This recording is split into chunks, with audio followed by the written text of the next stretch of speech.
ஊரடிச்சு உடையில போட்டு ஊழல் மேல ஊழலா செஞ்சுக்கிட்டு அதுல இருந்து தப்பிக்கிறதுக்கு பேர் தான் நிர்வாகத்திறன் அப்படின்னு சொன்னா, அப்படிப்பட்ட ஒரு ஊழல் செய்யற நிர்வாகத்திறனை நம்ம அரசு ஒரு நாளும் செய்யாது. பொட்டி பெட்டியா பணத்தை வச்சுக்கிட்டு, பெட்டியை வச்சு எல்லாம் செஞ்சுக்கிட்டு, போதைப் பொருள் பாதுகாவல் கழக மாடல் அரசாங்கம் செஞ்ச ஒவ்வொரு ஊழலா வெளியில வந்துகிட்டு இருக்கு. டாஸ்மாக்ல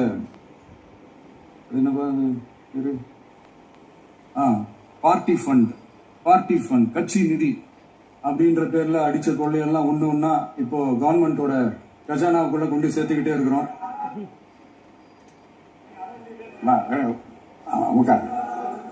மாண்புமிகு முதல்வர்கள் பதிலுரைக்கு பிறகு முதல்வர்கள் பதிலுரைக்கு பிறகு நேரம் தர அவங்க பேசட்டும். அவங்கள பேச அனுமதி.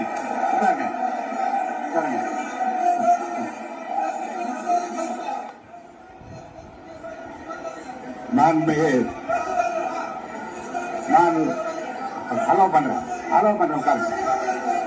நான் உறுப்பினர்கள் நீங்க உட்காருங்க, அமைதியா உட்காரு. நீங்க என்ன உட்காருங்க, உட்காருங்க. மாண்புமிகு நீங்க என்ன விடுங்க, நான் கொடுங்க, உட்காருங்க.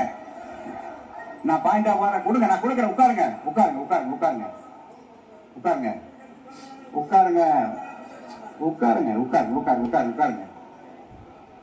மாண்புமிகு முதல்வர் அவர்கள் கோர்வையாக நிதானமாக சொல்லிக்கொண்டே இருக்கிறார். நீங்க குறிப்பெடுத்து வைத்துக் கொள்ளுங்கள். பேசி முடித்தவுடன் நான் உங்களுக்கு அவகாசம் தருகிறேன். நீங்க ஒண்ணு சொல்லுங்க, என்ன என்று நீங்க சொல்லுங்க. சொல்லுகிற வாய்ப்பை நான் உங்களுக்கு தருகிறேன். இப்போது மாண்புமிகு முதலமைச்சர் உங்கள் உரையை தொடரலாம்.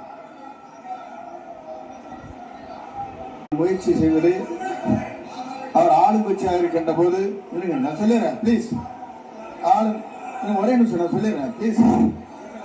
ஆளும் கட்சியாக இருக்கின்ற போது நீங்கள் சொன்ன ஒரே வார்த்தை, நாங்கள் பேசி முடித்ததற்கு பிறகு குறிப்பிடுத்துவிட்டு நீங்கள் எந்த கேள்வி வேண்டுமானாலும் கேட்கலாம் என்று ஒரு முறையை நீங்கள் பின்பற்றினீர்கள். அதே முறையை இப்போது பின்பற்ற வேண்டும் என்று கேட்டுக்கொள்கிறேன்.